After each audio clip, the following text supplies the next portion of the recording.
Thank you, Jared. Let's call the meeting to order at 6:00 p.m. First item on the agenda is roll call.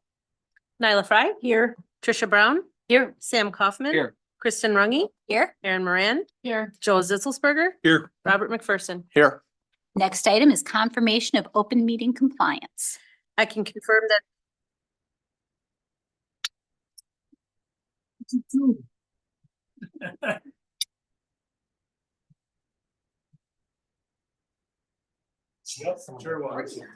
eventually it'll stop. I hate the way Try my that voice again. sounds on Sorry about recordings. I can confirm that the drafted agenda was published in the Waunakee Tribune on 1/12. The final agenda was posted in all three official posting locations on 1/10 and 1/11. And the final agenda and packet were made available online on 1/10. Anybody interested in making a public comment or public hearing, please be sure that you filled out the form and submit it to me prior to that agenda item. And if you would please make sure you sign in on the sign-in sheet with your name, address, and municipality for accurate record keeping. All right, next item on the agenda then is public comment, and I believe I saw some people hand some sheets. We'll have public comments. So the first one we have is Madison Murray at 1404 Emerald Court, Waunakee. And when you step to the podium, make sure that the microphone is on green, and we have a 3-minute limit for comments, but we're excited to hear from everyone.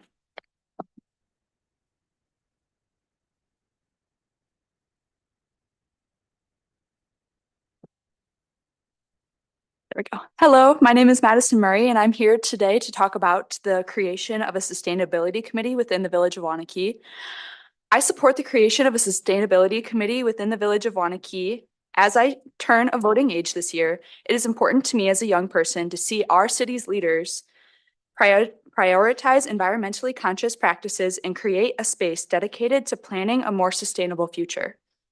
It is imperative for the Village of Waunakee to grow alongside a changing world, and the creation of a committee will encourage sustainable practices in order to preserve our beautiful village and state for not only my lifetime, but for generations to come. Thank you for your time. Next up is Isaac Dringsvit at 1510 Centennial Parkway, Waunakee.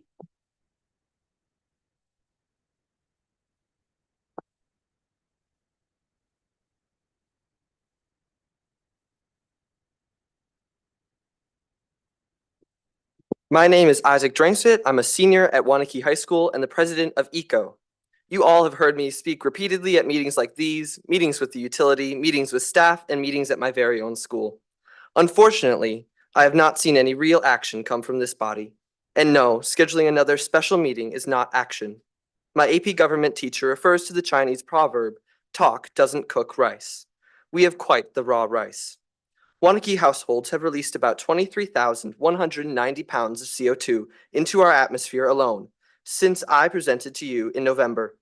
That amount of unnatural CO2 added to our air acts like a blanket, increasing global temps and messing with fragile aspects of our environment.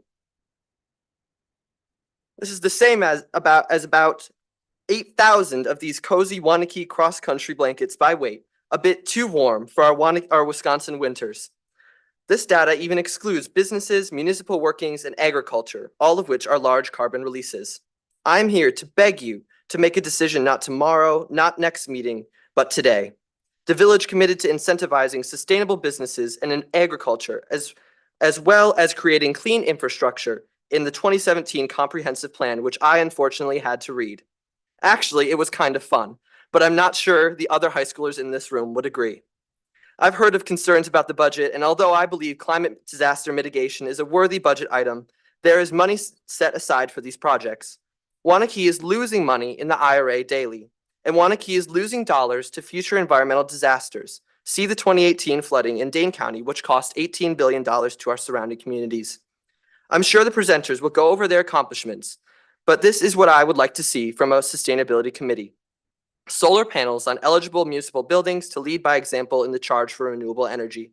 30% of a project such as this would be paid for via a check from the federal government without strings attached. For Waunakee to join Sustain Dane, a cooperative that helps municipalities create greener communities with real change for the flat fee of $275 a year. They would share community climate action plans from similar governments for which we can work off of, and how to specifically progress Waunakee with one-on-one staff support. This is just some of what a sustainability committee can do. I'm sure you're excited for the day that I stop bothering you. So cook some rice and fulfill your promises tonight. Thank you. Thanks, Isaac. Sorry about the comp plan. All right, next up. Ella Davis at 905 James Court, Waunakee.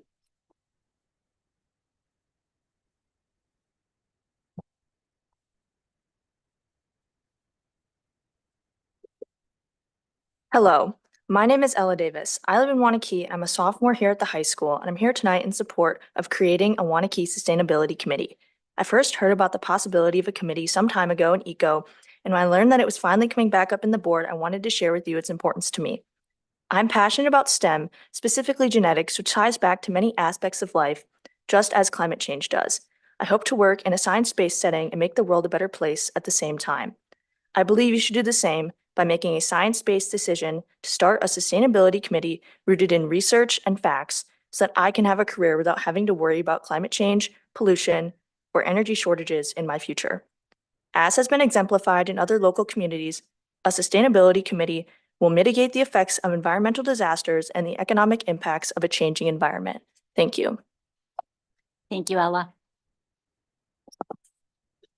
Brittany Phelps at 201 Meadow Oak Trail, Waunakee.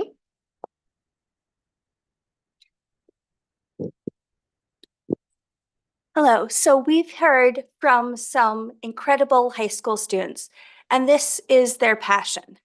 I come to you not as a student, but as a teacher, as the school librarian at Prairie Elementary.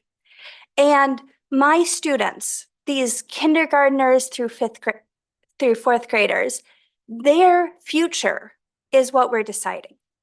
I am strongly in favor of a sustainability committee so that we in Waunakee can look these children in the eyes and say, we are making a difference in their future. We are taking our time, our energy, and yes, maybe some of our finances to make sure that they have fewer disasters in their future. Although it may be hard to believe, in the last couple days, 2023 was the hottest on record. And this is just going to get worse in our future. Middleton has their sustainability committee. Dane County has their sustainability and climate programs. And we in Waunakee, we need to step up too. We need to have a sustainability committee, and we need to have conscientious action. Way back when the intermediate school was built, they added solar, green roofs, and we need to do that and even more in all of the municipal buildings, all of the schools, and be an example for the neighboring cities, not falling behind them. Thank you. Thank you very much, Brittany. Conrad Berrywill at 1908 Manchester Crossing, Waunakee.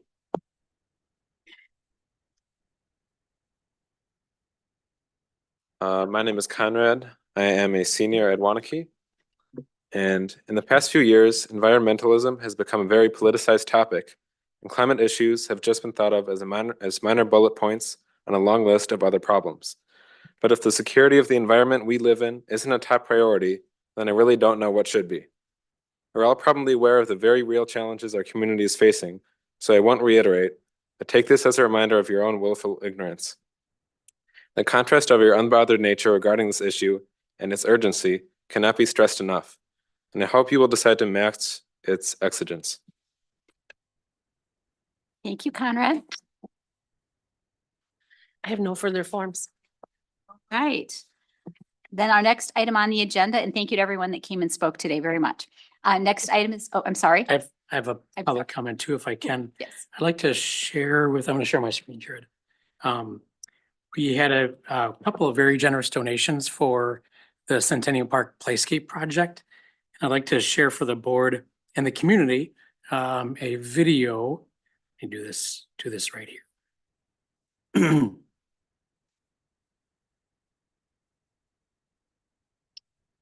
So we received a gift from Jeff Tews and Susan Rather of $100,000 as citizens of the community towards the project.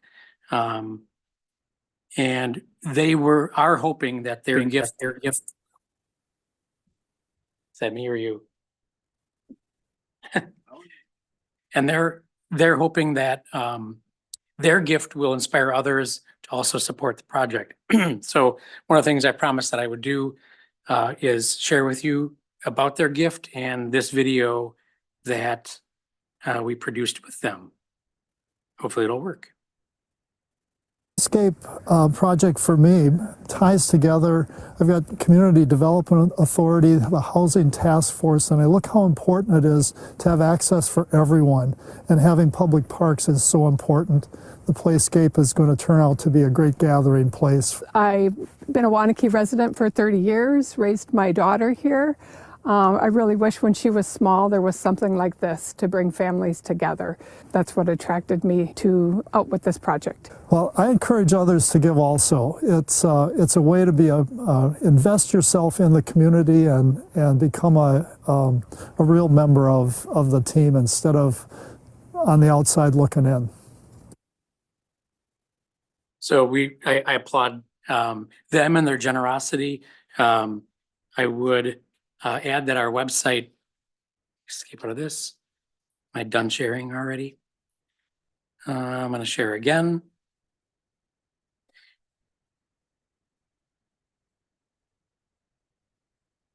Our website does show those who have donated. Another recent gift is $30,000 from the Waunakee Rotary Club. Newcomer Supply has donated $10,000.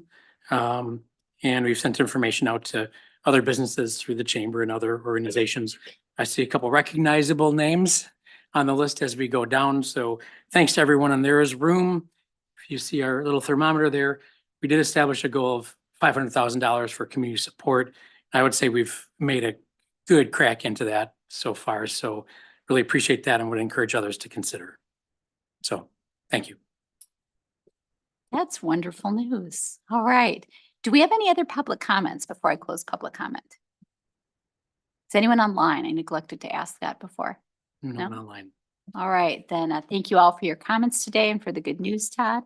And let's move on next to the consent agenda. Do we have anything we'd like to be pulled or is there a motion?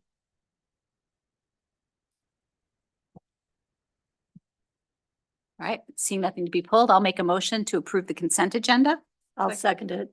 All right, any discussion? Seeing none, all in favor? Aye. Opposed? Consent agenda passes. On to committee reports. Number 1, Plan Commission. Is that you today? It is. Basically, it was a fairly short meeting. We got an introduction from Lauren. There was only one agenda item. There was the CSM split that is the public hearing for tonight. And at the very end, we also said goodbye to Jason Valerius as he moves on to the executive director of CARPC. Excellent, thank you. And that was I believe your first meeting, Lauren? Welcome for your first day. Excellent. So welcome aboard, welcome aboard. Number 2, Joint Plan Commission. Would that be you, Todd?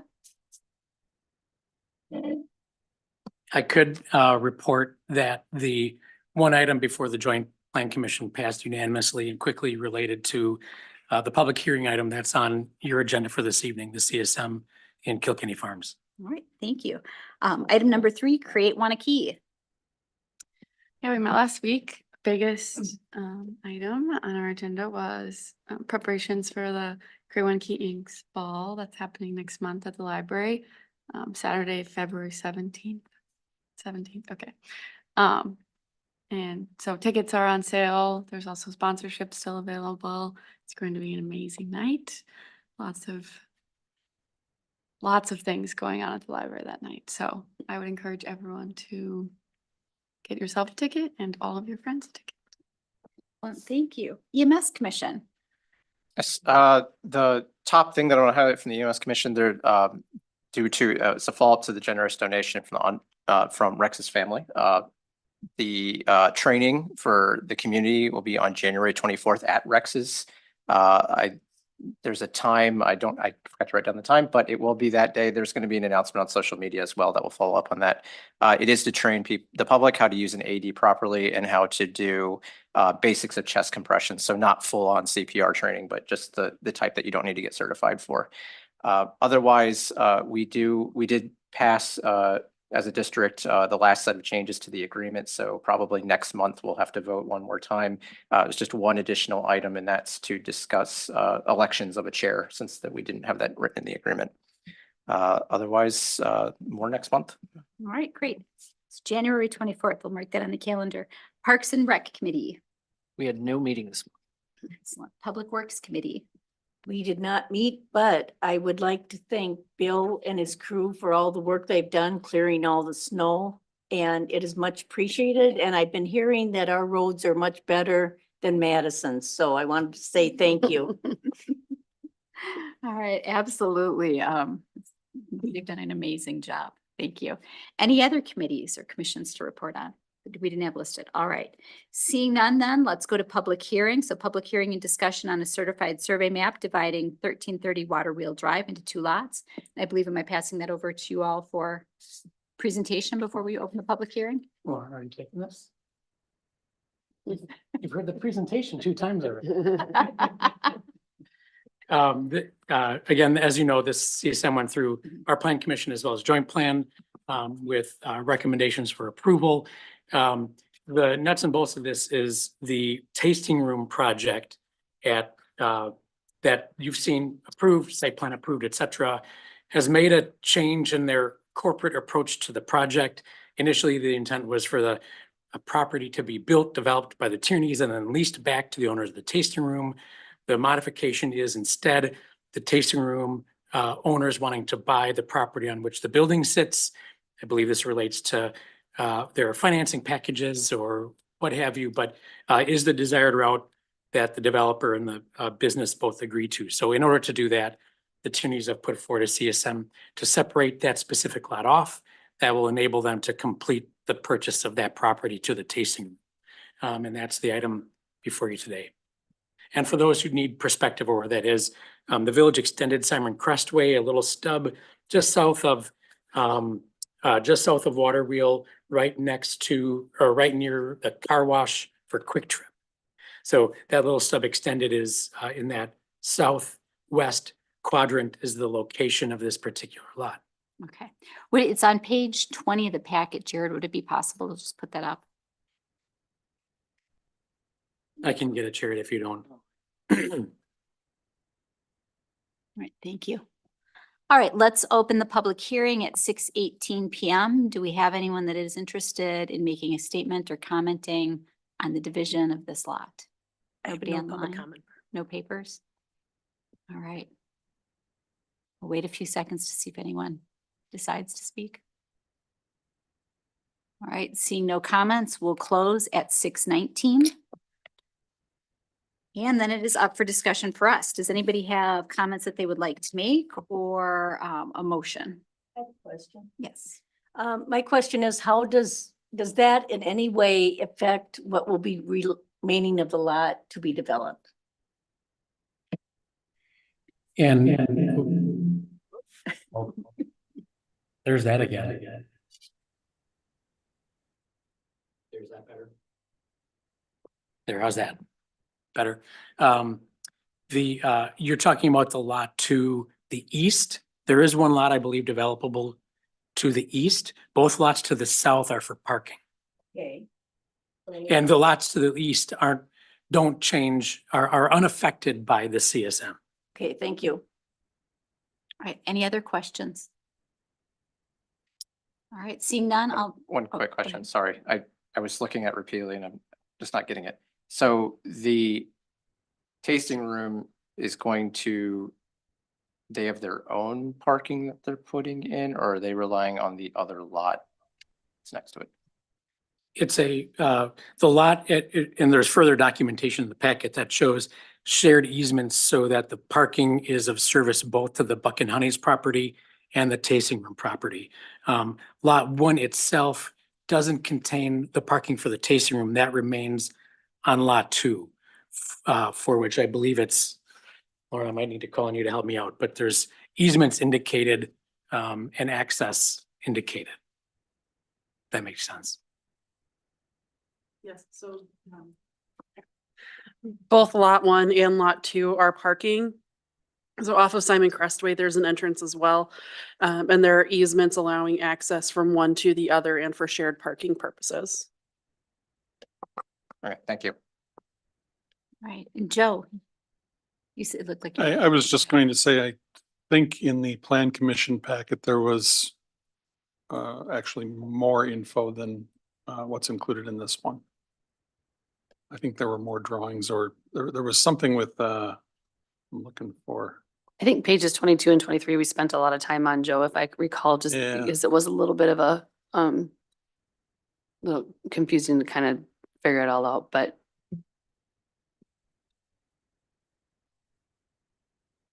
Any other questions or comments? No. All right, I would move to approve the staff recommendation as recommended by staff. Second. all right. Any discussion on the motion? Seeing none, all in favor? Aye. Opposed? All right, motion carries. Item number 1 under licenses and permits, discuss and take action on change of agent for Walgreens doing business as Walgreens 5669. And this is an easy change, just a change of management at the Walgreens stores. So then they have to have a new agent on staff. So the new agent has applied and corporate has approved Corey Schmidt to be their new agent. Excellent. All right. Any discussions or questions? I just have a process question, and I probably have asked it before, but in instances like these, I'm just curious as to why, if these would normally be consent agenda, or if there's just an elevated, I guess, just to understand the reasoning. I don't know, that's a really good question. But I think they've always historically been, Sorry, my bad. it's okay. They've always been on under licensing and permits. I'd be happy to put them on consent if you'd I prefer. was just curious if there was something else we should be considering when we look at these, just make sure. No, these go through the same action. These have to go through a background check. They have to be approved by the police department, just kind of similar to an operator's license. But since you approved the licenses in the July, like for the renewals at that time, that's, I think, why they've been put under this section. But change of agent happens quite often, especially at Walgreens, because employment changes. So we can discuss that some other time if you'd like it. All right. Thank you. Any other questions? I'll motion to approve Corey Schmidt as agent for Walgreens DBA Walgreens 5669. Second. All right, any discussion on the motion? Seeing none, all in favor? Aye. Aye. Opposed? All right, motion carries. Item number 1 under, and the only item under business items, discuss and take actions on options to address sustainability. And I believe this is to you, Todd. Yeah, I'll give a brief introduction because I want to give a lot of time to the guests that we have joining us, which I'm thankful for. And I do, not to take anything away from those who spoke today, but we have several department heads in the room with Bill Frederick at Public Works, Sue McDade in the Community Services Department. Several of you serve on the utility department and know the work that they do. And what I want to do is share and call out that sustainability and issues related to sustainability has not been ignored by our departments. In fact, there's an array of work that has been done over time, and I don't want those to go unrealized and unrecognized. So thank you, team, for the work that you have done to date. So with that said, my goal today is to help the board with information so you can be informed in making a decision on what you would care to do next with sustainability in our organization and our community. With that in mind, I've brought some people to join us who've been through it. We have 3 communities represented in Shorewood Hills, Mount Horeb, and McFarland. Some of my colleagues are here to speak with us. And then a consultant from Pale Blue Dot who does do work serving communities like Waunakee who are trying to work through these some of these issues and work that as strategically into their mission and organization. So we're going to hear a bit of their stories. I will say David Benfrado from Shorewood Hills is going to go first. He has a tight time frame. He's got to leave, I believe, by 7, if not a little before. So we'll hear from David and then do a pause for some Q&A with him. And then we'll go through the other speakers and then take Q&A afterwards, if that's okay. All right. So David, thank you for joining us. Welcome. Great. Hello, Todd. Hello, Village Board. Hello, Waunakee residents.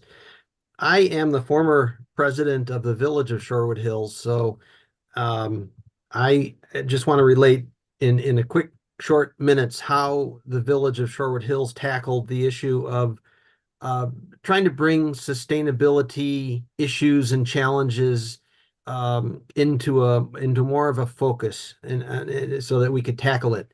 And I'm going to give my headline right away. And my headline, the summary is, you've heard already from a few speakers, many Dane County communities have found a way to address the challenges and the opportunities that becoming a more sustainable community presents. There is no silver bullet approach. So what I would suggest is I'll give you a little tour through how we handled it in Shorewood Hills, and then the Waunakee board simply has to determine what process and what plan works best and represents Waunakee the best. So in the case of Shorewood Hills, we took a 2-year look at sustainability, and it originated with a very passionate member of the board, Ann Riedel, who while I was president, took me aside and said, Dave, we need to come up with a plan on sustainability. So she created, and Todd, I think Todd shared with you some of these materials that are available on the village website. And if not, I can provide them after the meeting. Anne created a very good background memo back in June of 2017. And she spelled out the issues, she spelled out what other communities were doing, and she came up with a suggested approach for Shorewood Hills. She presented a draft mission statement, which is very important, a mission statement. And as a result of that, the village board later that summer created the Shorewood Hills Ad Hoc Sustainability Committee. It had many, many members. I think at one point it had 15 or 20 members. We kind of violated our 7-person committee rule when we appointed all of those committee members. But it was truly a working committee. Every meeting, they rolled up their sleeves and went to work. They met over the course of the next 2 years. And the important thing that they did was prior to bringing their draft plan to the board for review and approval, they vetted the plan with every committee, every stakeholder, every interest group, down to the village garden club. And they heard feedback, and they refined the plan based on that feedback. And then when it came to the board, everybody had heard about it. Everybody had talked about what they liked, what they didn't like, what they thought should be added, and so on. And so it was approved in November of 2019. And that 2-year process was a very worthwhile 2 years worth of work, because it just created a discussion within the community of what we needed to do. The sustainability committee then asked to be disbanded because they wanted to become an unofficial green team that was not subject to open meeting laws and so on. So they're still meeting. The Village of Shorewood Hills Green Team is still meeting, but they're not a governmental entity. But we ask them to come and speak to the board once a year. We check in with them once a year about how they think we're doing on the plan, what they would like us to focus on, what we're doing right, what we're doing wrong, and so on. So that's about it. Todd, I think I've hit everything that you had talked about, and I'd be happy to answer any questions. All right, thank you so much for coming and speaking to us tonight and sharing that. What questions do we have, board members? I had one question, Dave. While you were in the midst of the 2-year planning process, what was there, I guess, called low-hanging fruit that you started to pick off immediately? In other words, did the process of doing that planning cause delay for some startup implementation? No, I think if anything, again, I wouldn't call it a delay. I would call it, it was a very worthwhile 2-year process. One of the things we did during that 2-year process is we inventoried everything that the village had done or was doing in terms of sustainability. And that was educational for a lot of people, including sustainability committee members. All right. Other questions? Thank you very much. Can I ask how you went about, you had a 15-member committee and your rule is typically around 7. So what did your application process look like? Was it an appointment? Was it, we'll take all comers type of situation? Yes and yes. It was, we put out a call and I don't think we actually said anybody who wants to will be appointed, but that's what we ended up doing. And all of their meetings, again, it was just, I mean, Ann Riedel, I mean, you all know this. Anytime there's a new initiative taken, you need a pusher, somebody who's very passionate about the topic and who's willing to do the work. Ann Riedel is an attorney, and she was willing to roll up her arms and do the hard work and do the drafting, the actual putting pen to paper and vetting it and getting people's comments and then incorporating those comments into the plan. Dave, you and I talked about that a bit when we chatted. That engagement by Anne, in a lot of ways, afforded Shorewood Hills the opportunity to do this work because it allowed staff to focus on the things that you're small. By the way, your fellow former staff, one of your Hello, fine Carla. staff. Sorry for taking her from you. She's doing great here. Good talent goes where it gets to go. But that energy of Ann's was really harnessed into the organizational function. And that was a big piece of the puzzle for things working effectively as they did with that foot on the gas pedal. Yes. So then they issued a report, they made recommendations to, even though they're not a standing committee, and they disbanded and asked to become basically a non-governmental organization working on behalf of the community. Did you adopt their recommendations? Are you working towards that plan? Kind of what has the after effect been at the village level, but then also what effects do you see in the community of this group? The Green Team is still very much active in the community. They held a green marketplace last spring on the village green. They coordinated it. They had vendors come. They had display booths. They had, and so on. So they're still active. And yes, the village board is still looking at that sustainability plan. When we adopted our most recent comprehensive plan, I believe it was dated 2021, we incorporated the sustainability plan, which has a title of Shorewood Hills Sustainability Plan 2020 through 2025. By reference, we incorporated it into the village comprehensive plan. We're following the recommendations as best we can when we can. For example, we are purchasing a very expensive new street sweeper that will be a technological upgrade from the current version we're using. And that's so that we can capture more of those suspended solids from the road surfaces instead of them being washed into Lake Mendota. Wow, fantastic.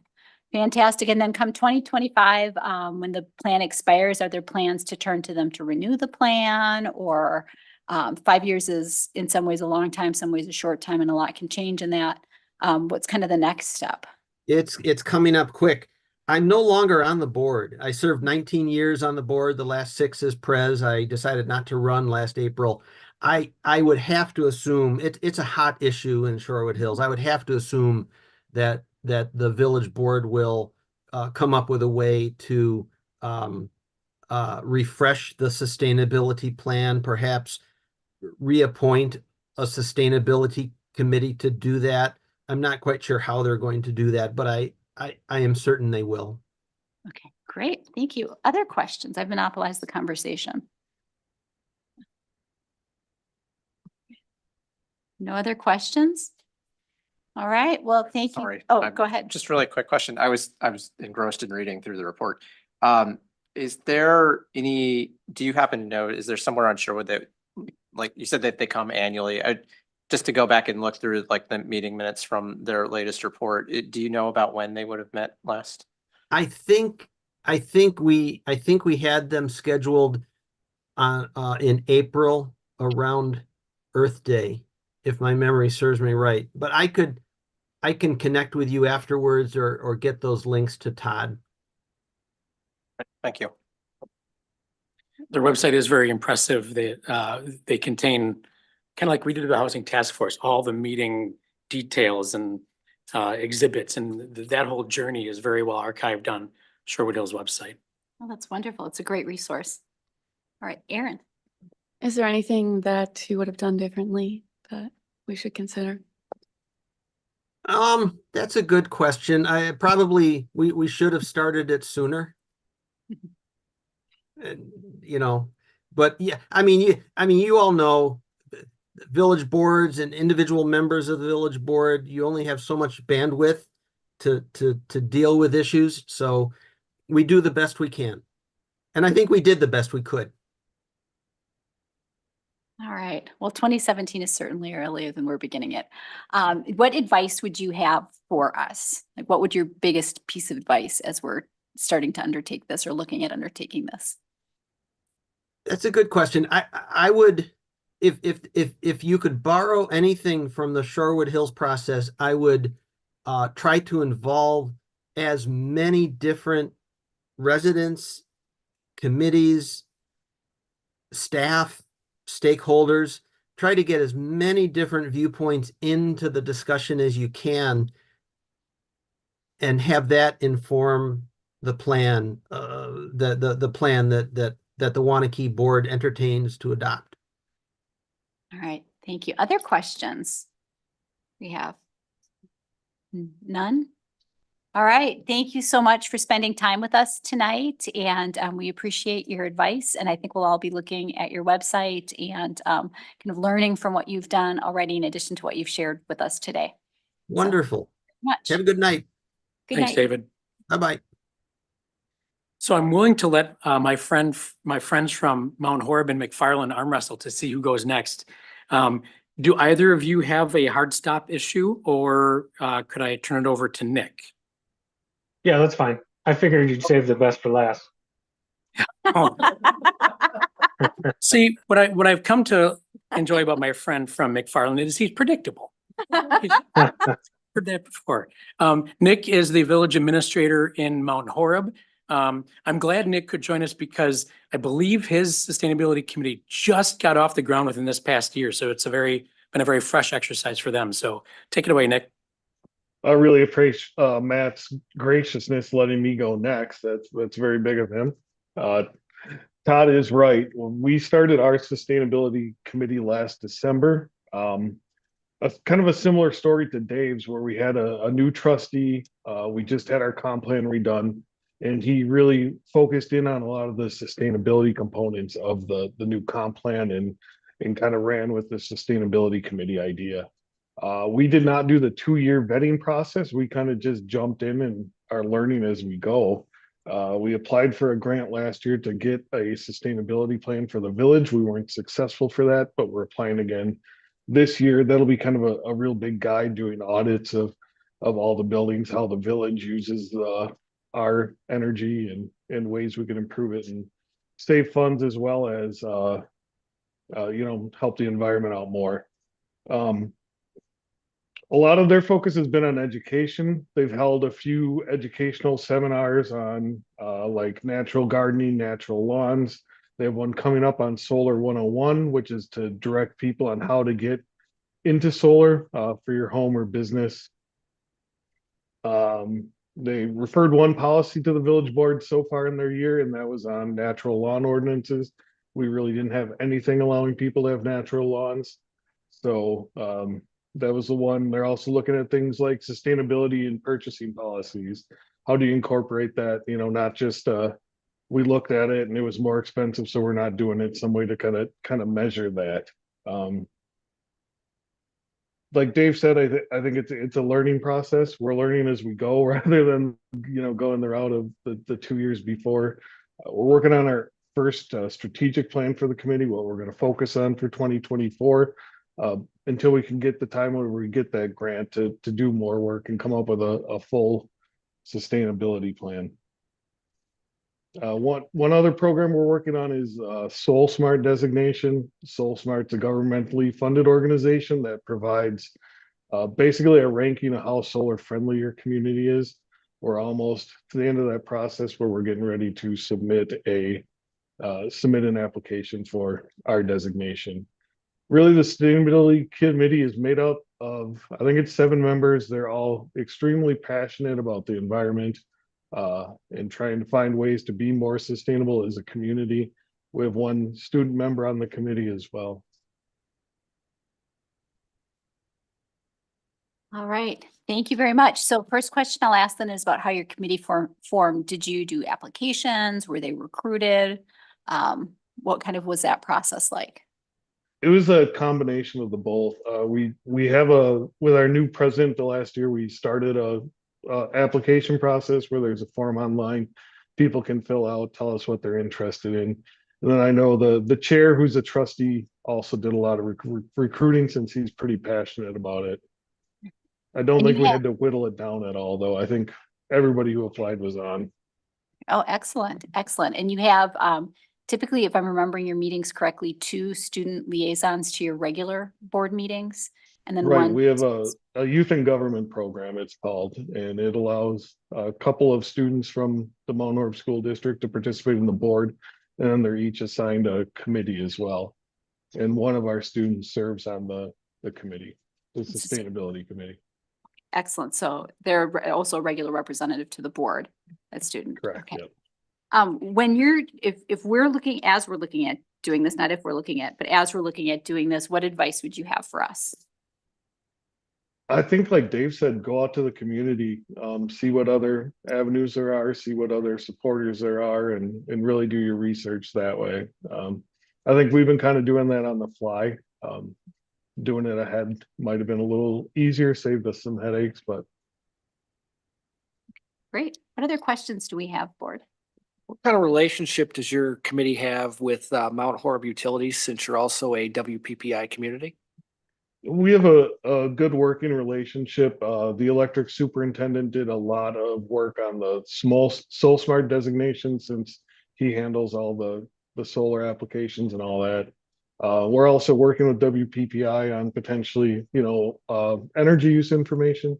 They can get all that for us. Our ESR is great to help out on that end. Other questions? How regularly does the committee meet? Committee meets once a month. Nick, I'm going to ask you could, it's me a little bit trickier one, but I want to dig into the response from a second ago where you're talking about would have saved a lot of headaches. Is there something specific that you can point to without necessarily calling it out, but just maybe some general guidance in that area? Because I think that's, we don't know what we don't know. Yeah, I guess headaches is maybe a little strong, but the one thing we really work on a lot is like the educational events and planning for those. And being a government body, we have to comply with open meeting laws. So we can't have, more than a couple members working on something without it being a meeting. That's one thing where I think Shorewood Hills' green team approach really would lend once the organization gets running. So just it's a lot of legwork on the end of the committee members are willing to do it, so it hasn't been that difficult for staff. But that was just kind of the one thing, is a lot of the planning that's gone into everything and organizing. Other questions? Erin? What is the relationship like between this committee and the other committees or bodies in the village? Do they advise them or? Yeah, when we did our natural lawn ordinance, that's something we also ran by the Public Works Committee since they're oversee, the noxious weeds, just to get their input, their buy-in on it. I'm sure they'll work with Finance Committee on the sustainability policy. So they work well together, information flows, back and forth. All right. Thank you. Other questions, Nyla? No. All right. Todd, did you have any questions? Yeah, I'm just a little concerned, Nick, because if all the lawns along the golf course go natural, you're gonna lose many more balls than I know you typically do. Because you're usually in their lawns, if I recall correctly. I do not trespass into people's lawns to retrieve my golf balls unless I have permission. I got it, okay. And I think he has some elected officials along the golf course, so he might get permission. Thanks, Nick. All right. Thank you very much, Nick. We appreciate your time tonight. To our friends from McFarland, we have Matt Schenke. Matt is the village administrator there. Matt and I have known each other for quite a while. We knew each other back when we worked for different communities. And Andrew Bremer, I believe, Andrew, you're a planner with McFarland? Community and Economic Development Director. Great. Good to have you both join us. Thank you. So I'll give a brief introduction, and then Andrew will talk about a few points. But sustainability for us has kind of always followed a plan, design, and implement approach. We apply that to a lot of things to consistently and methodically work through different issues and challenges. Andrew's position is a department head, and it was updated with his recruitment to build sustainability tasks and responsibilities into it. It's small enough where we didn't feel like we had the resources to dedicate that entirely, but big enough where we felt we needed to be more intentional in how we weave this into aspects of our community through new development and our own operations. So Andrew kind of take a few minutes and walk through a few areas that we've been successful. And then Andrew, I can talk a little bit about our committee and kind of that journey as well. Yeah. So good evening. Thank you for having us, by the way. So I started with the village in 2019, and was shortly thereafter we started an ad hoc committee for sustainability. And one of their tasks was to develop a sustainability plan. So we did end up hiring a consultant. It was more than just myself or other staff could take on to lead us through that process, and also more than what a committee itself could do. So, in some instances, and we've heard tonight, you maybe get one committee member that has the drive, the ambition, and the time, and they can take that on. So I think you have to kind of keep that in mind if you're headed down the path of creating a sustainability plan. Is who's going to help you do that? Is that committee led? Is that consultant led? Is that staff led? So we worked on that. That was about a year-long process to develop that plan.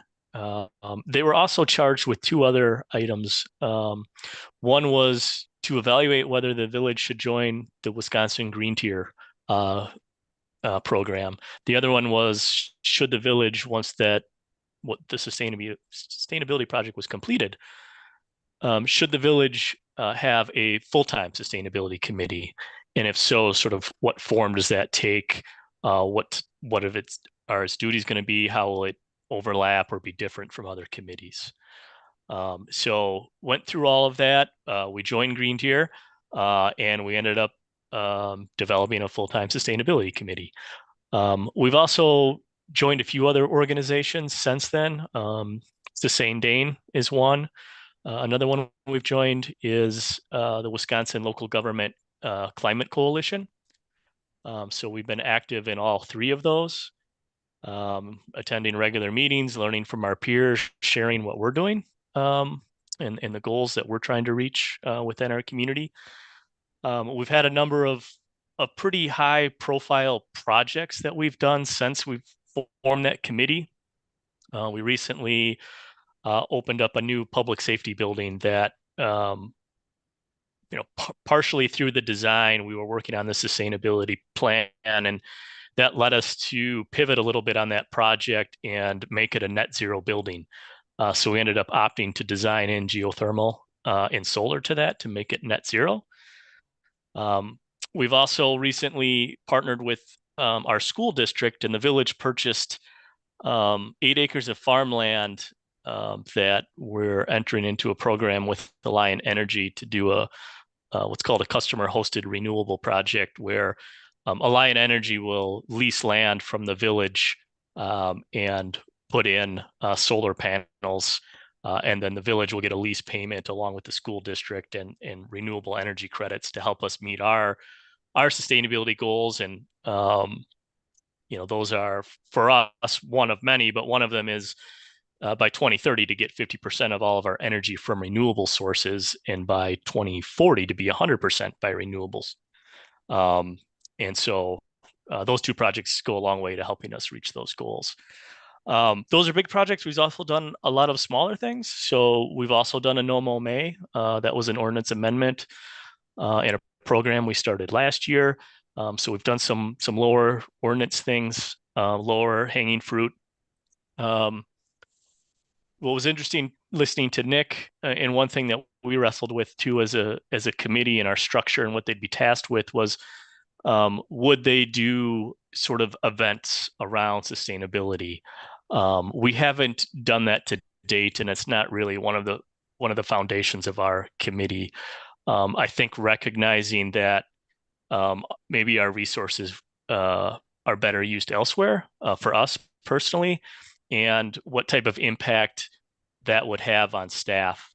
How much of that is, again, committee led, that you have individuals that can take on those types of responsibilities versus falling on existing staff and the duties that they already have. So those are all kind of conversations we've had in the past. All right. Thank you so much, Andrew and Matt. I think Matt, were you going to jump in a little bit about the committee creation process? No? I think like a lot of, I think like a lot of things, when we're approached about an idea, the ad hoc route that we went is something we've done a few times in a few different ways. 2017, we had an ad hoc facilities committee that looked at our master planning for space needs that are starting to come to fruition. That didn't lead to a standing committee later, but it served its purpose to address what was needed at that time. Similarly, we at the same time frame, we had created an ad hoc committee for diversity, equity, inclusion to do some planning and reporting to make recommendations for the future. That went the other way. That was a recommendation where that became a standing committee based on the work that was done by that group. Similarly, here we saw that through the ad hoc process, we studied, we created goals, and we were intentional again about what we were trying to achieve with sustainability. And then we're able to create that committee in combination with other responsibilities that already existed. So we really were able to put some good metrics in place within the plan, and then have a structure there to oversee it for implementation down the road. All right. Thank you so much. I think we were going to have some questions for you. I'll start out with how many members then were on the ad hoc versus the standing? I think it's the same, Andrew, was it? It's 7 members now on the standing committee. I don't recall ad hoc. It was probably pretty close. And how did you recruit or have an application process for both? So when we created ours is called the Sustainability and Natural Resources Committee. When we did that, we broke that away from Parks and Recreation. We split that group and added Sustainability to Natural Resources. It's part of a larger reorganization. When that happened, we went through a recruitment. So almost kind of like a job, had sort of small job ads for our committee vacancies to give people a snippet of what they might encounter on this group, accepted applications, and then the village president considered their appointment as it aligned with that group. Other questions? I don't want to dominate the conversation here. None? So you did that, then I'll follow up then because I've got other questions. So it sounds like then the initial plan was consultant provided. You worked with a consultant in order to do that. And what was the committee's role in that, or was it primarily staff and consultant work? No, the committee was, yeah, they were directly involved. Several public meetings. We did this through COVID, which made it more challenging. But you know, we were able to pivot and do some public engagement online. We had community survey, different ways that we were able to reach out to the community to gather input, and then regular meetings with the committee. I'm sure probably, I don't know, probably 8 to 10 meetings with the consultant through the process to build the plan. Excellent. Quick question on the consultant. Yeah. Kristen, who was it that you used and what was the public investment in that process? And were there grant or other supplemental funding sources to support it? Sure. Jason Valerius from MSA was the project lead. So you're familiar with Jason. And we did not have a grant for the project. I think the project was probably a little bit under budgeted. There was a lot of staff time involved with it, so I picked up a lot of it. But I think we were near the $25,000 to $30,000 range, I think, for that project. We also, by the way, I should mention, we did have a high school member as well, since our high school has a sustainability green team themselves. We had one member, so we could get some crossover with the school district. All right. Other questions? Got none? What would be your biggest piece of advice for us as we're moving forward?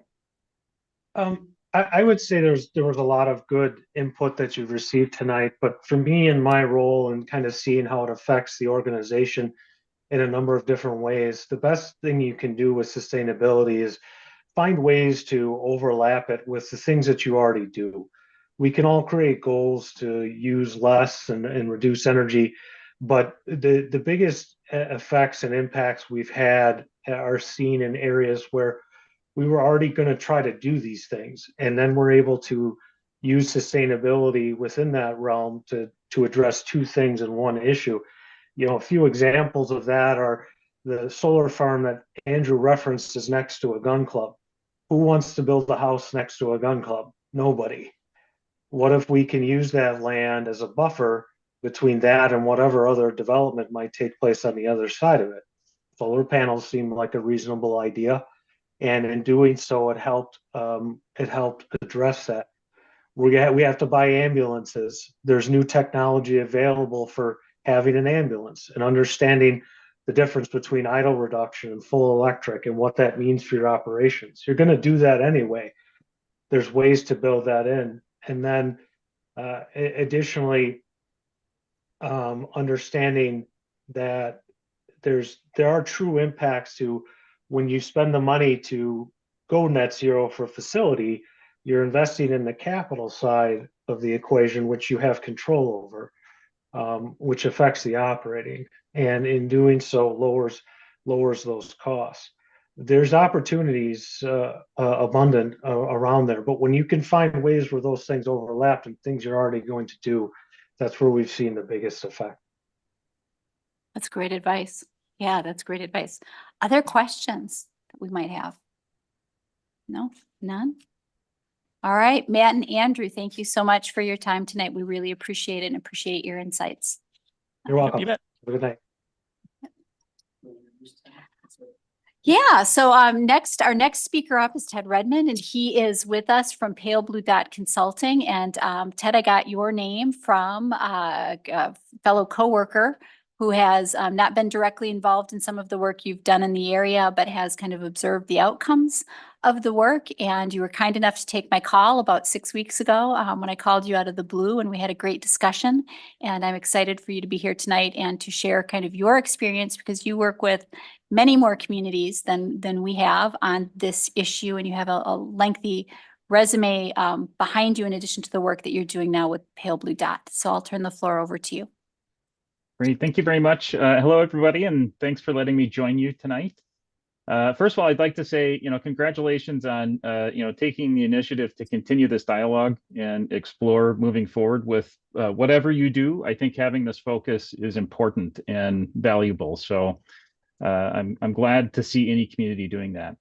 I'm going to go ahead and share my screen. I've got a little PowerPoint presentation. Not that, that's your agenda. Just a quick little PowerPoint to kind of go through a little bit of kind of who we are, our observations of what some of the characteristics of what we think makes a successful plan, and how that guides our project approach. And then following that, any Q&A. But I'm going to try to kind of work through this kind of quick, a little bit brief. So Pale Blue Dot, we are a small planning firm. Our mission is to hasten the transition to a truly sustainable carbon-free economy. We do that through a range of services, but really when you boil it down, we are a planning entity. We work with communities, both at the scale of municipalities as well as counties. And we've also done planning at regional scale, multi-county scale, and supported states. And we are also a consultant supporting the U.S. Department of Energy. Joined with me is my partner, Colleen. Colleen's background is as an educator. Her focus is on community engagement, youth engagement, storytelling, and communications and community education. She is also currently a PhD candidate with a focus on using storytelling as a mechanism to empower and support behavior change and action for climate action or sustainability action within a community. My background, I'm a registered architect, no longer registered in the state of Wisconsin. I am still registered in the state of Minnesota, where we are. And I practiced traditional architecture for a couple of decades, 3 decades, and loved being an architect the whole way. I eventually arrived at a point where I was managing a very large practice within a global firm.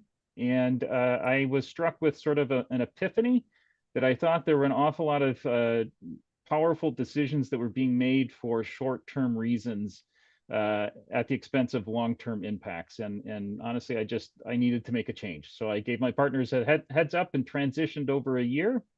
And Colleen and I designed Pale Blue Dot in that time frame. Since we were established in 2014, we've done projects for about 70 or over 70 projects for communities in 22, 23 states. We've done work with a number of Wisconsin communities, including La Crosse. We're currently working with Fitchburg. We've supported Eau Claire in their efforts. We're currently working also with the city of Omaha, a couple communities in Minnesota, Kane County in Illinois. But all of that work that we've done has been either sustainability planning, climate action planning, or energy planning, and the sort of supporting services around that. So as I indicated, I wanted to just kind of touch on our observations of what we think some of the characteristics of a successful plan are.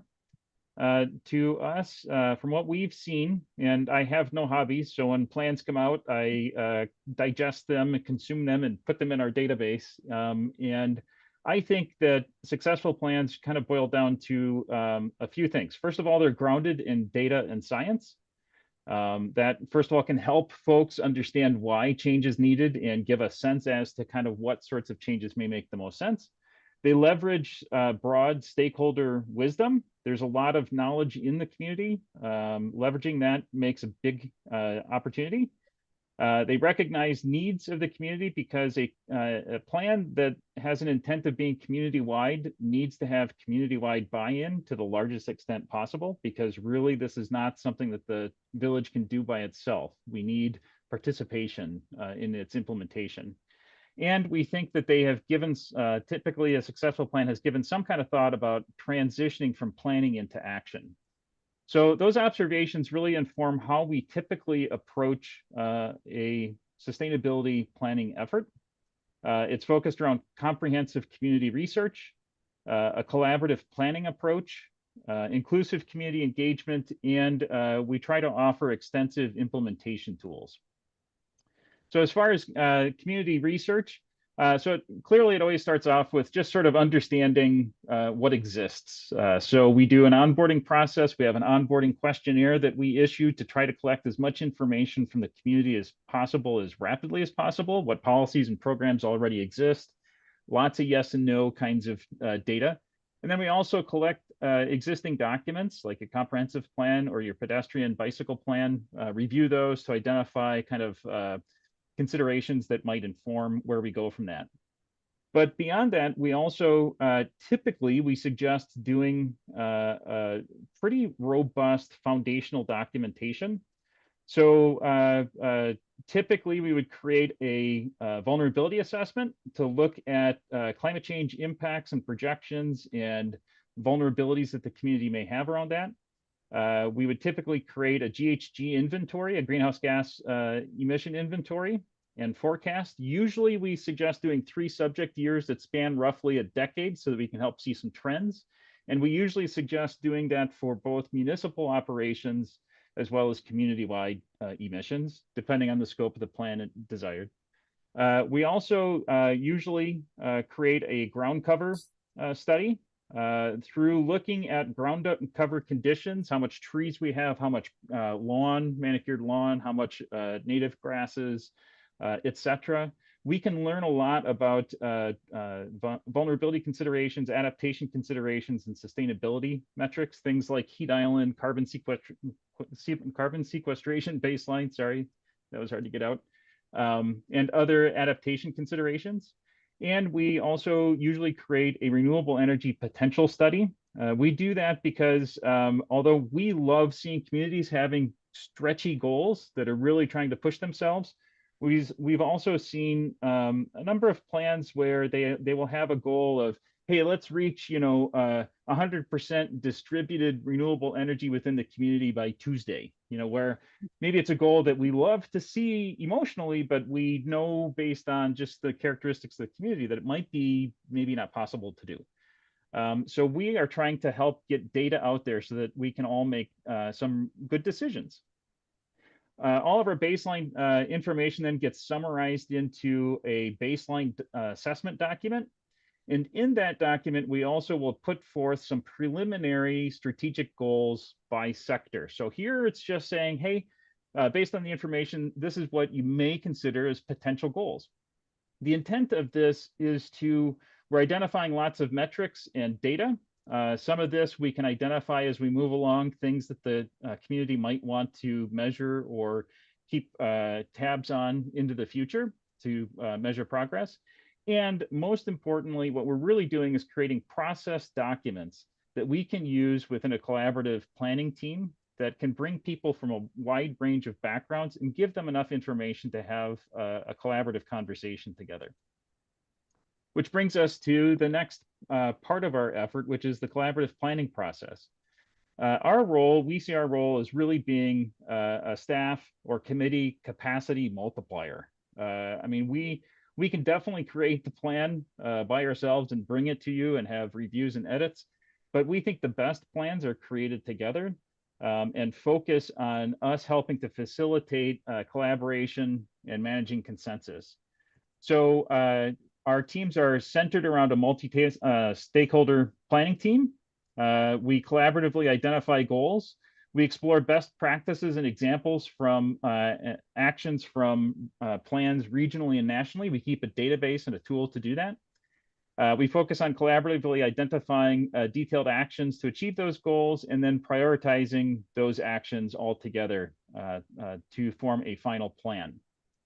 We also will use that stakeholder wisdom to explore and identify potential implementation resources, partners, and advocates, understanding that, you know, to successfully implement a plan like this needs to go beyond the boundaries of the village operations. Clearly, the village operations is the instigator, the leader in many actions, but to really have things happen, we need community members to engage, nonprofit entities, community groups, neighborhood associations, youth, etc. So we typically, as we move to the end, we'll have a collaborative conversation and workshop around, hey, what kind of resources are available to help support implementing? The next sort of component is community engagement.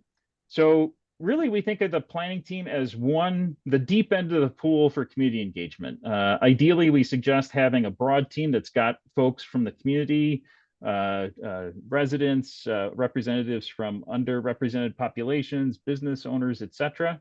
So that's the deep side of the pool for community engagement. And then we tend to suggest putting together sort of a range of tools for community engagement to try to hit as many people as possible to different levels of capacity and interest in participation.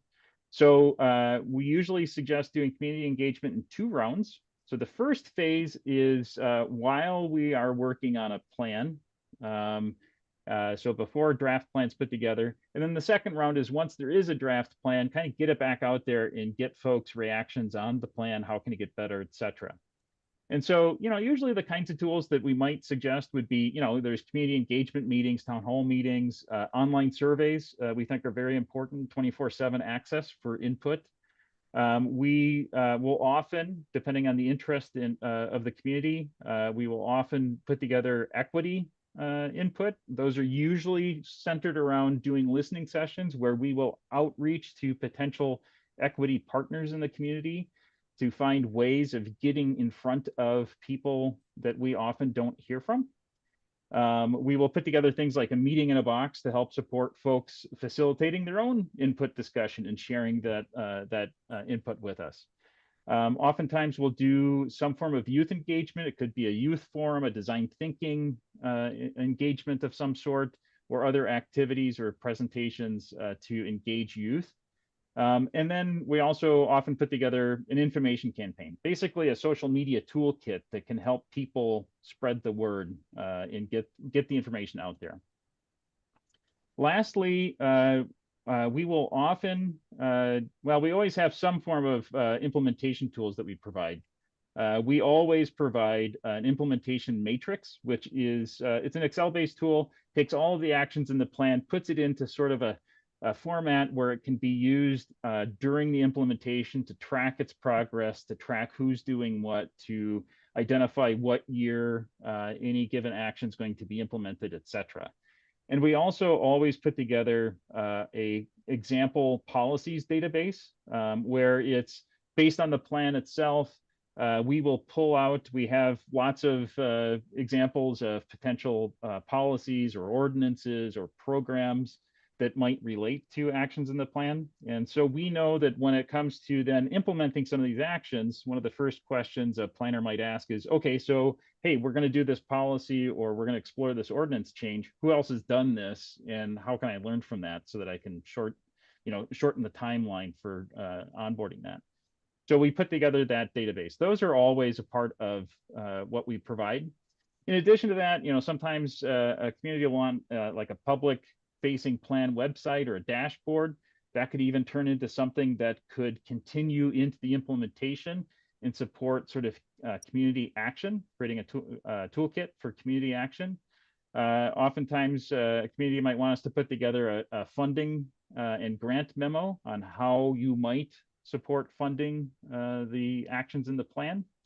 And oftentimes we'll support the implementation team, transitioning into an implementation team. We've done things like put together an outline for the implementation team, even put together sort of example monthly agendas for how that team might organize its business, or policy alignment reports where it can be used to bring actions in front of you all at the board so that you can understand, is this action in line with our plan or not in line with our plan? But the point here is to try to give you as much content as possible to give you that boost into transitioning into implementation.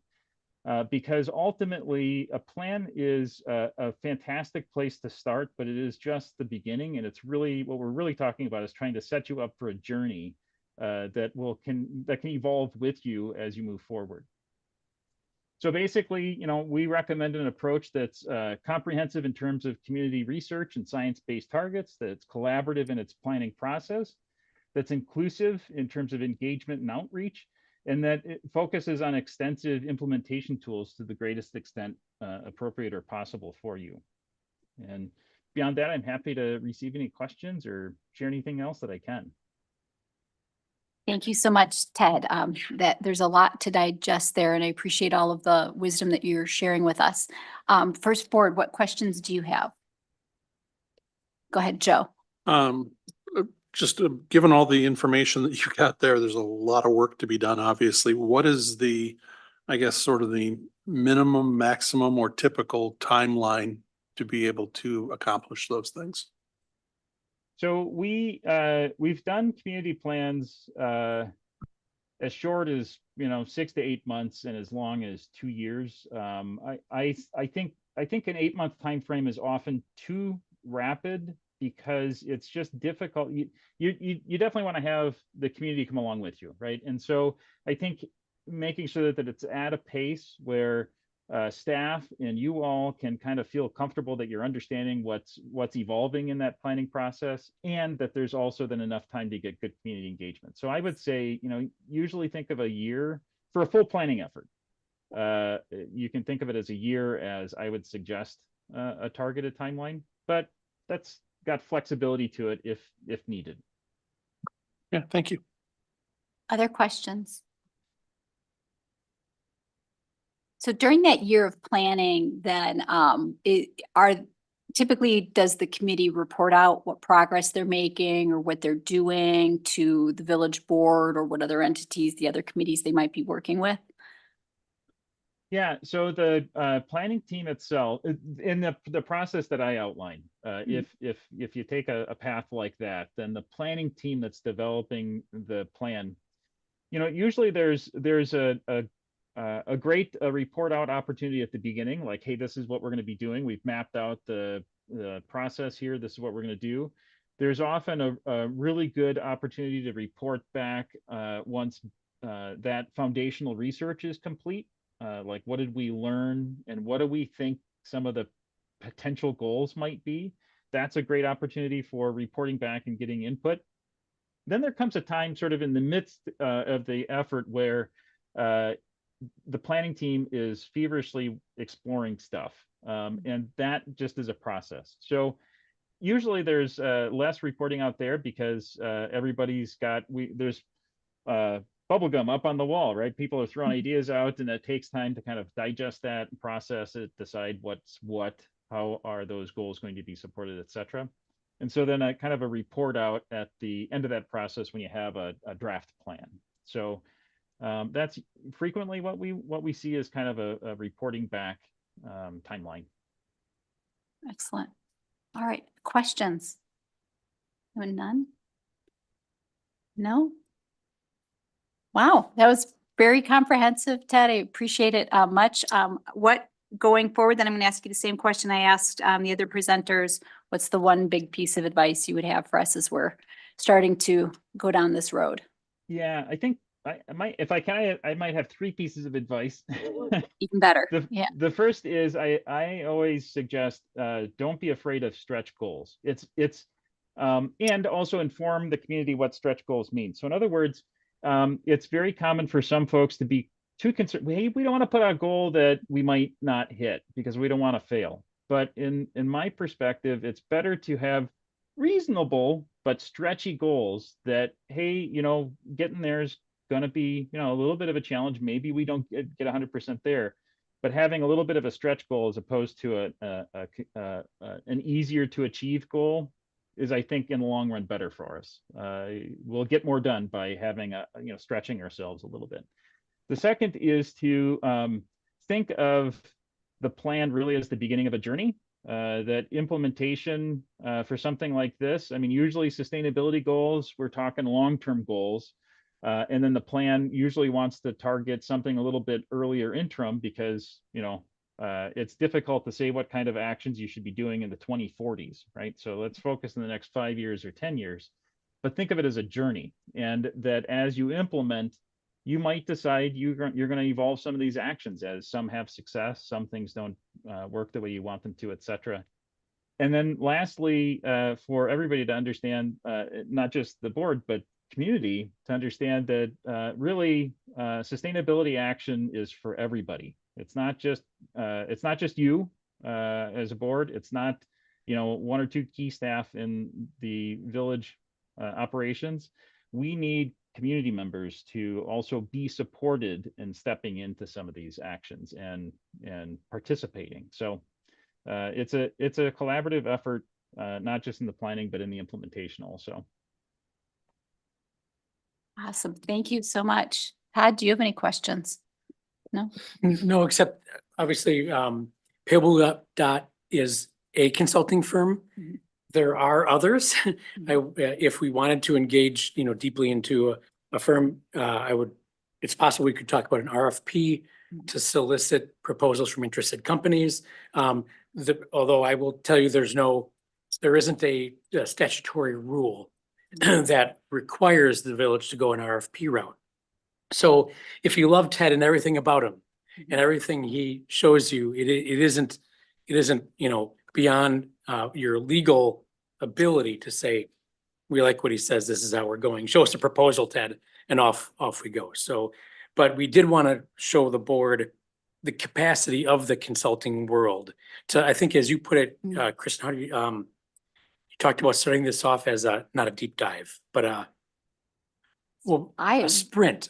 You would use the word a sprint. I think we both said a sprint that leads to a marathon. So, okay. Right. Yeah, you've got to, we talked about doing a sprint initially and really gathering the information, but then long-term, the planning and the implementation and the carrying out of the work is years of, you know, it's a commitment. It's a long-term change in how we operate. And that's the marathon. So, yeah. All right. Other questions or other comments? Thank you very much, Todd. Ted, I appreciate your time very much and for taking my cold call back in November out of the blue. And with that, I think we are going to, unless we have other questions, I think the board here is going to discuss what our next steps look like. So I appreciate your time again very much. Thank you. Bet. And feel free to let me know if there's any information I can support you with. So thank you so much. Excellent. Thanks a lot, Ted. Yeah. All right, board. That was a lot of information. And it was so lucky that everyone was willing to spend time with us tonight and talk to us on what I think is a cold and snowy night everywhere. I'm from across. Nyla. Yeah. Okay, I've been sitting here trying to absorb everything. And I think the one thing I learned from the presentations is that there isn't a right way or a wrong way to do this. And we need to do it the Waunakee way. I see that to have a project like this work, unless you bring in a consultant, you need an energetic person who's willing to give it their all. You need to have the community to buy in it. Personally, I'd like to see if when we start this committee, that we open it up to interested residents who are eligible to come and see what it brings, instead of just having a 7-person or 9-person, whatever committee. And listening to Isaac, I heard sustained Dane membership is $275. I would like to check into them and see what they have to offer. And perhaps through that membership, we could, because Sustained Dane knows Dane County. They've been working with municipalities. They know the land, they know the needs. I don't see any reason to go any further than that at this point, when we have a resource such as them that we could work with. Thank you. All right. Thanks. Should we just go down the line? Yeah.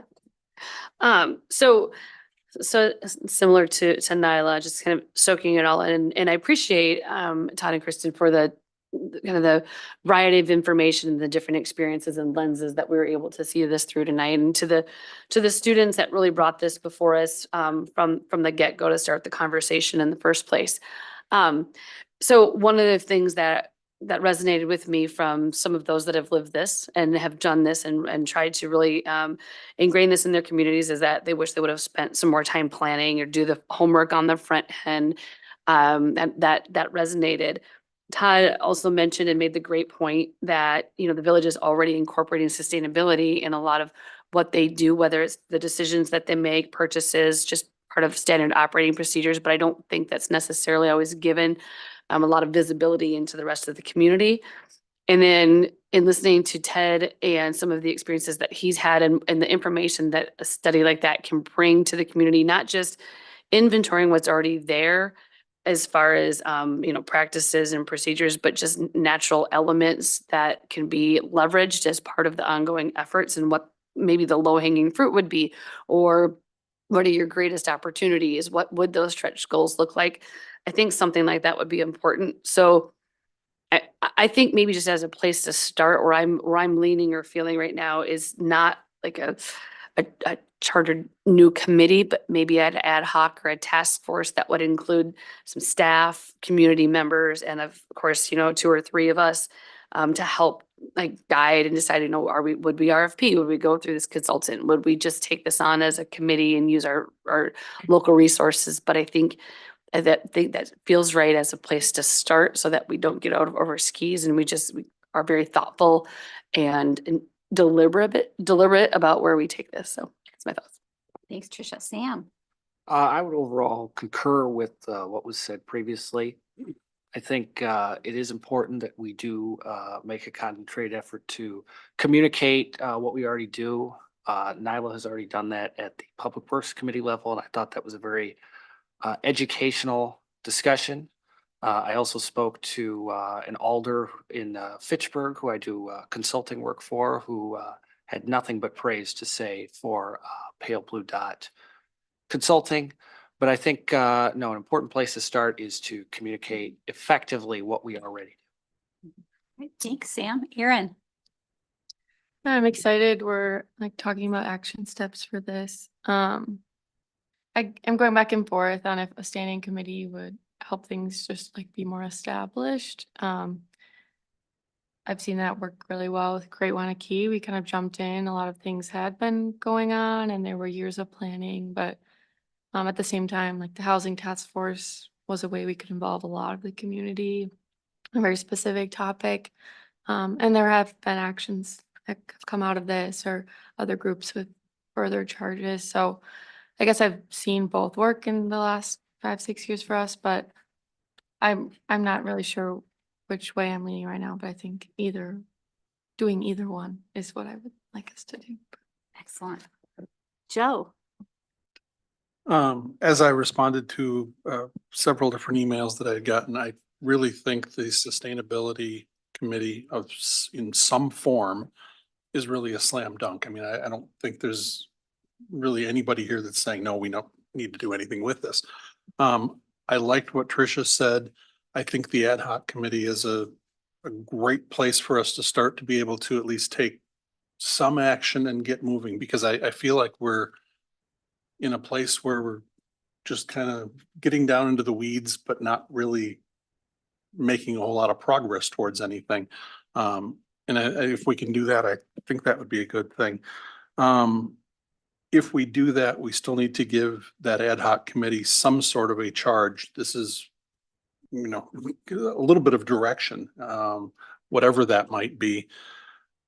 I still have a cost concern, but really that's probably more project specific or whatever. Oops, sorry.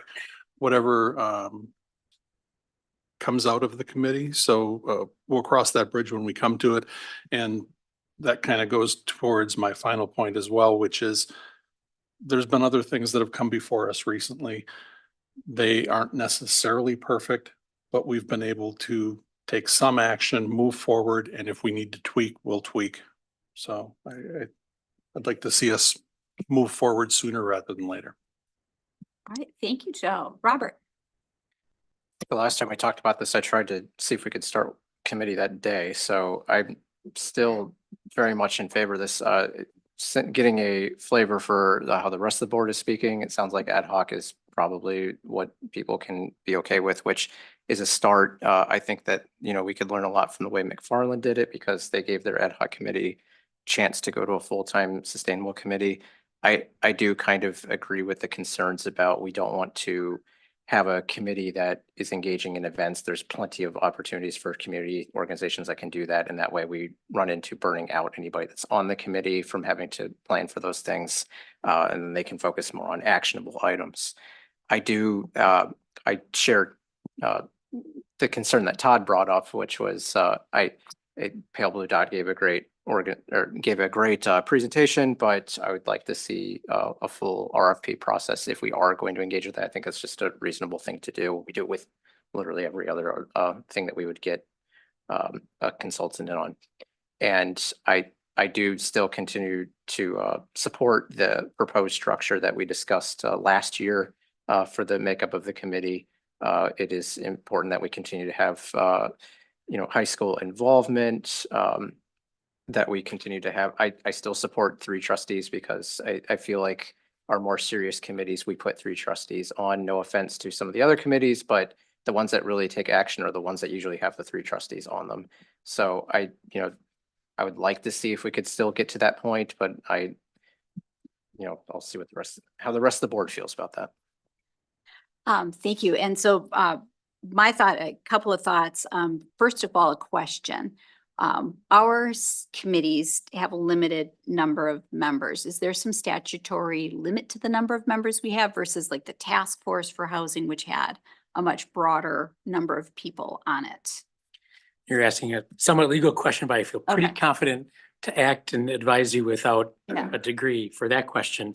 And that's unless state statutes stipulate membership for a particular type of committee, let's say Plan Commission or CDA stipulated by statutes, there is no rule that limits you on a committee that you create. Okay. One of the key challenges and features of a good committee that is eventually taking action that's going to require broad community census is the more hands, the more people you have at the hands at the wheel or people at the table, the easier it is then to build general community consensus. So I favor to start with an ad hoc committee over that, knowing that there's 2 separate processes really that we're talking about. The initial discovery process of kind of where do we stand and what do we need to do to put a plan together has a very different feel and look to it than the implementation of that plan. And they might attract equally committed people that are interested in one part versus the other. So I like the idea of starting as an ad hoc, and then as the project becomes more clear, moving to a standing committee or spinning off a committee, depending on what much like Create Waunakee Inc. is now its own individual legal entity, depending on kind of what the findings of that is. I do like the idea of McFarland and Pale Blue Dot Consulting, although I agree with the need for an RFP is probably the route that is best to go. I like the idea of starting with an expert that has guided communities through the process and can be relied on as a consultant that is bringing the scientific information together along with the clear pathway for here's how the information that we're going to be collected can be used. Here's what other communities have done. I feel like that saves a lot of time and that really gets us ahead of the ball a little bit. Other than that, those are the 2 main things that I heard.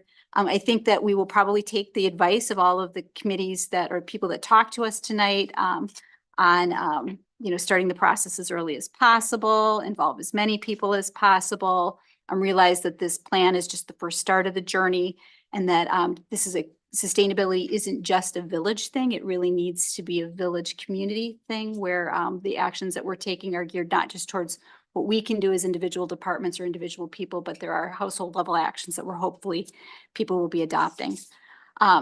So that is my thoughts on it. With that, it's discuss and take action. Do we want to, can we appoint 1 or 2 people to come up with the next step to do what a committee would look like or outline an RFP process? Appointing board members Board members, to yeah. participate in that. Assuming the board would be agreeable to that.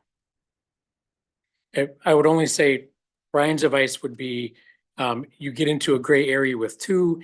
If you were to assign one to work with staff to help take next steps, a board champion per se, that would be much safer without the requirement to do open meeting notices or run afoul of that law. Okay.